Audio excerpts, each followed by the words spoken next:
Jelajahi cara baru mendapatkan informasi. Download Metro TV Extend sekarang. Pemirsa, salah satu program prioritas pemerintah tahun ini hingga tahun depan adalah menurunkan angka stunting pada generasi penerus. Pemerintah bahkan menetapkan stunting sebagai isu prioritas nasional dalam Rencana Pembangunan Jangka Menengah Nasional (RPJMN) 2020-2024 dengan target penurunan yang signifikan, yakni dari 24,4% pada 2021 lalu 21,6% tahun 2022 menjadi 14% pada tahun 2024. Namun dalam pelaksanaannya, apakah penanganan stunting sudah dilaksanakan semaksimal mungkin? Isu stunting di Indonesia tak hanya karena masalah kekurangan gizi. Namun, isu stunting di Indonesia juga erat kaitannya dengan permasalahan air bersih, kemudian sanitasi yang masih belum bisa dinikmati oleh seluruh anak Indonesia di seluruh wilayah. Kalau kita lihat pemirsa dari grafis di samping saya, memang untuk angka stunting di Indonesia mengalami penurunan setiap tahunnya meskipun tidak terlalu signifikan. Terakhir pada tahun 2022 ini ada di angka 21,6%. Padahal di tahun 2024, pemerintah Indonesia menargetkan angka stunting akan turun hingga angka 14%. Sementara pada tahun 2023 ini masih belum diketahui, namun dari sejumlah narasumber yang kami mintai keterangan menyebut bahwa pada tahun ini mungkin ada di kisaran angka 17 hingga 19%. Tentu ini masih menjadi PR bagi pemerintah. Kemudian kalau kita lihat kembali pada tahun 2022 kemarin, angka stunting di Indonesia ini masih ada sejumlah daerah yang masih cukup tinggi. Ada di NTT, NTB, kemudian Papua, Sulawesi Tenggara, dan Aceh. Nah, di provinsi-provinsi inilah pemerintah lebih menggencarkan kembali program-programnya untuk menurunkan angka stunting. Kemudian kita lihat penyerapan dana alokasi khusus atau DAK yang sudah digelontorkan oleh pemerintah hingga pada semester pertama tahun 2023 ini baru ada 8,83%. Angka ini sangat rendah karena kalau kita lihat angka stunting meskipun menurun tapi masih tinggi, apalagi dengan adanya target 14% pada 2024 yang akan datang, tentunya penyerapan anggaran ini sangat rendah. Nah, kita akan lihat lebih lanjut lagi seperti apa untuk penyerapan anggarannya, kemana saja, dan apakah memang masyarakat sudah merasakan dari anggaran yang digelontorkan oleh pemerintah tersebut. Tim Metro TV menelusuri ke sejumlah keluarga stunting di wilayah Bogor, Jawa Barat. Mereka tinggal di perkampungan padat penduduk dengan perekonomian yang pas-pasan. Seperti Vivi misalnya, ibu tunggal berusia 34 tahun ini harus merawat 3 orang anaknya. Sementara putri ketiganya didiagnosis mengalami stunting di usia kurang dari 2 tahun, usai mengalami sakit yang cukup parah. Berat badannya turun drastis, sulit makan, dan pertumbuhannya terhambat.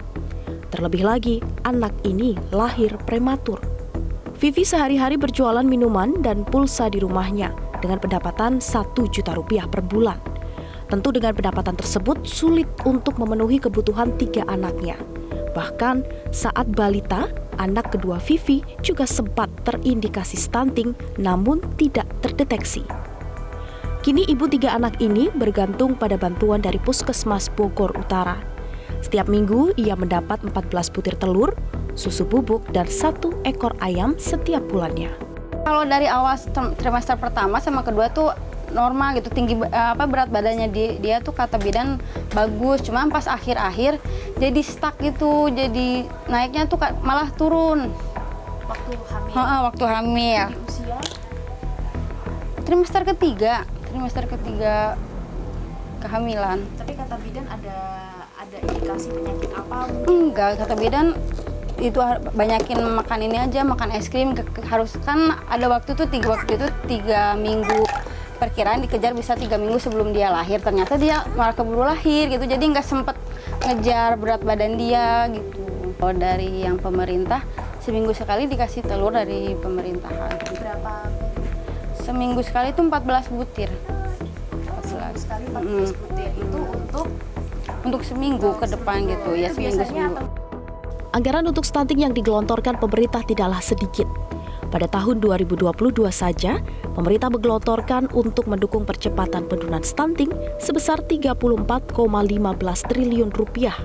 Sedangkan anggaran pada tahun 2023 ini mencapai 30,4 triliun rupiah. Namun anggaran tersebut memang tersedia di beberapa kementerian untuk berbagai kebutuhan, mulai dari kesehatan, pangan, hingga sarana prasarana yang layak. Namun sayangnya pada semester pertama tahun 2023 saja, pengalokasian anggaran dana alokasi khusus atau DAK non-fisik hanya mencapai 8,83%.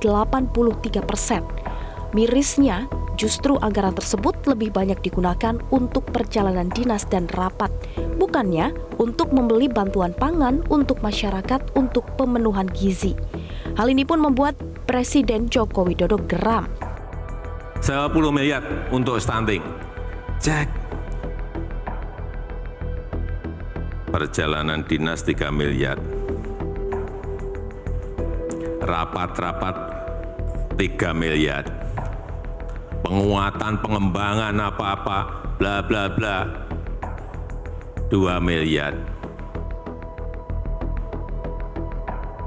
Yang benar-benar untuk beli telur itu enggak ada 2 miliar. Ya, kapan stuntingnya akan selesai kalau caranya seperti ini? Ini yang harus dirubah semuanya. Kalau 10 miliar itu anggarannya, mestinya yang untuk lain-lainnya tuh 2 miliar. Yang 8 miliar itu ya untuk langsung telur, ikan, daging, sayur, berikan ke yang stunting. Konkretnya kira-kira seperti itu. Stunting menjadi permasalahan yang harus segera diselesaikan karena akan mempengaruhi daya saing sumber daya manusia di masa mendatang. Stunting dapat menghambat pertumbuhan perekonomian, meningkatkan kemiskinan, bahkan memperlebar jarak ketimpangan. Bisa jadi nanti Indonesia akan tertinggal dalam berbagai macam perkembangan dengan negara-negara lain di dunia akibat stunting. Jangan sampai stunting menjadikan Indonesia Emas 2045 yang berubah menjadi Indonesia Cemas. Dari Jakarta, Tim Liputan Metro TV. Cara mudah mendapatkan informasi dengan satu sentuhan jari. Download Metro TV Extend.